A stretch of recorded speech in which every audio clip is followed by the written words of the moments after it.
Добрый день. Сегодня хотел бы сделать небольшой обзор печи Хвам 2610 с подвесной конструкцией. Сзади она вешается на кронштейн. Данная модель с боковыми стеклами, что обеспечивает большую обзорность. В классическом исполнении дверь. Классик. Есть такая же моделька с дверью Модерн. Она будет глянцевая, стеклянная.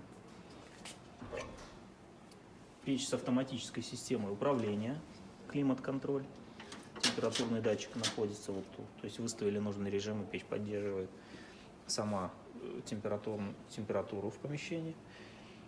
Номинальная мощность у этой печи 4-5 киловатт.